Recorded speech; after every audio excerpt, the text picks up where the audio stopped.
Hi everyone, I'm Sam, and in this video the purpose is to provide my reflections on assessment design, priority considerations, personal experiences as a test taker and as a test designer. So when we're designing an assessment, one of the things that we need to be conscious of are the best practices and the worst practices. So when I was thinking back on my experience, the things I thought to do were aligning the assessment with the learning outcomes, and this is going to demonstrate student understanding to a deeper level. We want clear, concise, and very little to no ambiguity on the exam. The idea is that we're not trying to judge a student's interpretation, we're trying to judge a student's knowledge. And then you want a variety of question styles. You don't want all of the questions to just be recall or memorization based. You do want some of those higher order thinking skills to be applied to those questions.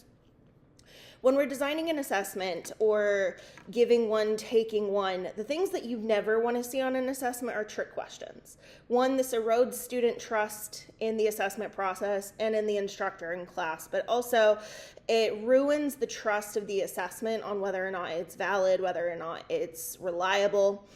If you have too much recall, like I mentioned, you don't want everything to be just memory based. You don't want everything to be memorization. You want chronological ordering. You want fill in the blanks, maybe some written composites.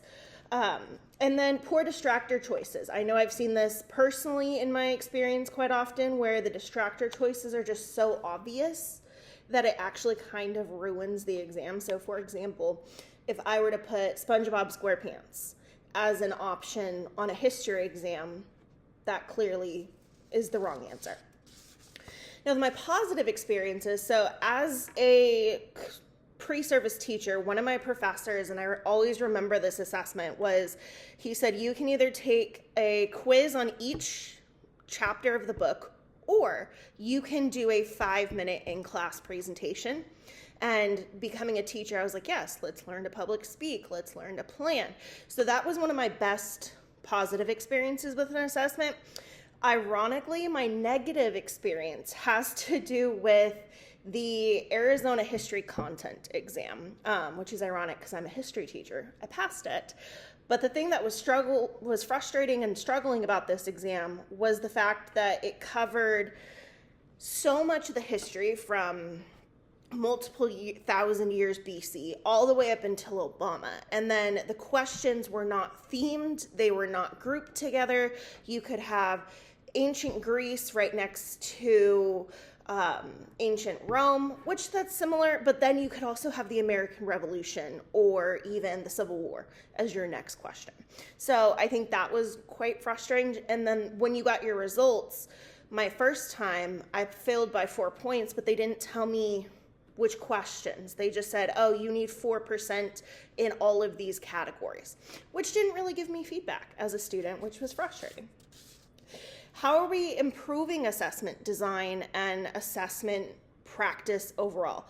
I think collaborative design is one of the best ways to do this. My school currently, we build all of our summative exams with our PLT, which is our professional learning team. So all of the United States history teachers will build with the same exam.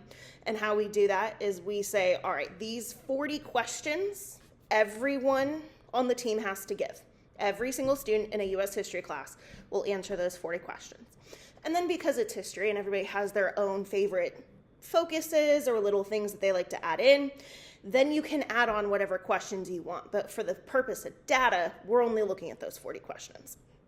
You want clear rubrics, making sure that the students know what they're being examined on, making sure that you know this is what a 4 counts as for a written DBQ. This is a 2, this is a 3. And then professional development, which not a lot of teachers love to hear, on assessment literacy. So the core assessment principles, what are the values, what are the ethics, what are the basics behind creating a strong, reliable, consistent assessment. So how do assessments align with our learning outcomes? They have to be valid. And that starts with making sure they align with that learning outcome. If there's a question on the exam that doesn't align, it doesn't need to be there. Reliable. If I give this test across multiple administrations, not like principles, but multiple times, if I administer it, am I going to get similar or close results, or are they going to be vastly different? Rigor. Are they evaluating? Are they analyzing? Are they creating on any level, or is it just identify, describe? I would say even too much explain on an exam really reduces that rigor. And then other data points as a progress monitor. So making sure that we're looking at their CFAs. So not only does my team do common summatives, we do once a unit where we have a common formative. How did yours do versus how did they do on other quizzes? What was the content? How are their instructional worksheets going? Things of that nature. So overall, when we think about assessments, the focus needs to be clarity, alignment, and purpose. If those things don't exist, then why are we giving this assessment? What's it based on? Good assessments help with learning. Ultimately, a student who takes an assessment, and if it's a good assessment, can say, oh, I feel like I know how much I've learned and what I have lacked in. Bad assessments hurt learning because it can give false hope, false confidence, or it can also corrupt some of that very soft learning that they think they understand, and then they see it on a bad assessment and it cements that. And the goal, every assessment should be used to support student success. So that is my discussion post about assessments and overall their validity and their process.